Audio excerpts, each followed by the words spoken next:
उस्मान बुज़दार जो है ना, बुशरा की बेस्ट फ्रेंड का शोहर था, सोफिया उस्मान बुज़दार। अच्छा, वो उनकी फ्रेंड है।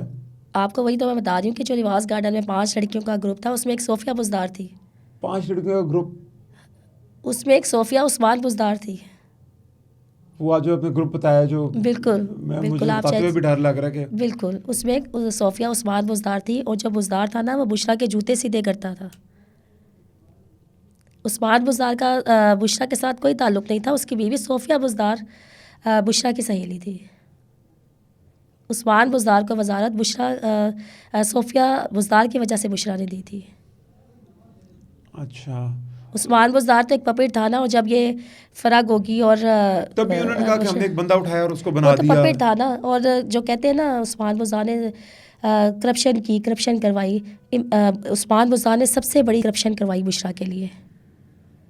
रात के 2 बजे का उस्मान बुज़दार सुपरिटेंडेंट हुस्नू जमील के पास आता था कशाना में, जब बच्चियाँ सो रही होती थी, ठीक है। उनको सोते हुए उठाया जाता था।